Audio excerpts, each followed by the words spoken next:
तपाईहरु सबैजनालाई जय मसी। फेरि पनि मेरो ब्लगमा तपाईहरु सबैजनालाई स्वागत गर्न चाहन्छु।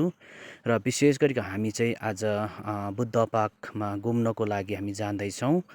र विशेष यो चाहिँ जुमथाङ होटल अनि मेरो रुमदेखि माथि पर्छ। अनि गाडी आइपुग्यो, हामी यो गाडीमा हामी जाँदैछौँ। यो गाडी चाहिँ अनि डिकन बाउको हुनुहुन्छ, जय मसी हुन्छ, उहाँकै गाडीमा चाहिँ हामी घुम्न जाँदैछौँ। र जाँदै गर्दा हामी बुद्ध पार्क पुग्यौँ अनि यहाँबाट हामी भित्र पस्दैछौँ। भित्र पस्दै गर्दाखेरि हामीले यहाँ भित्र चाहिँ यो टिकट काउन्टर छ। अनि टिकट काउन्टर हामी ज्यूको हामी 100 रुपियाँले हामी काटेर 4 जना हामी जानु लागेको छौँ। अनि टिकट काउन्टर छ। अनि यहाँ हामी टिकट काउन्टरमा हामी टिकट काट्न लागेको छु। अनि यहाँ हामीलाई टिकटको लागि दिनुभयो। अनि त्यहाँबाट भित्र पस्यौँ। हामी यसरी भित्र पस्दै गर्दा सुन्दर ठाउँ देख्यौँ। अनि हामी यो गाडीमा चढ्ने भएको थियो, तर नभएको कारणले हामी अर्कै जग्गा जाने। यहाँ तपाईँले फुलहरू पनि देख्न सक्नुहुनेछ, एकदमै राम्रो। त्यहाँबाट हामी फेरि पनि टनल भएर हामी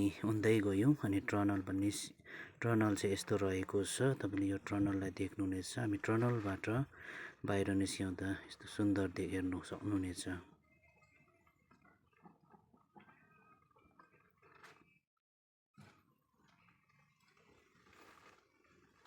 त्यहाँदेखि हामी फोटो सेसन गऱ्यौँ। फोटो सेसन तपाईँले देख्नुहुनेछ।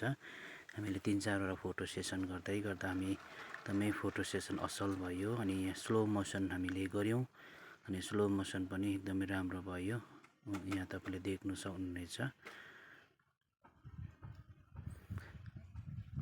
अनि यहाँ तपाईँले फुल देख्नुहुनेछ। हुन्छ, यो सिन चाहिँ यो हो, तपाईँले सुन्दर सिन तपाईँले देख्न सक्नुहुनेछ। हामीले यो सिनलाई खिचिसकेपछि अब हामी यहाँबाट बाहिर निस्क्यौँ। बाहिर निस्किँदै गर्दा तपाईँले देख्नुभयो। हुन्छ, धन्यवाद। अनि तपाईँले मन पराउनु भयो, सायद सब्सक्राइब गरिदिनु होला।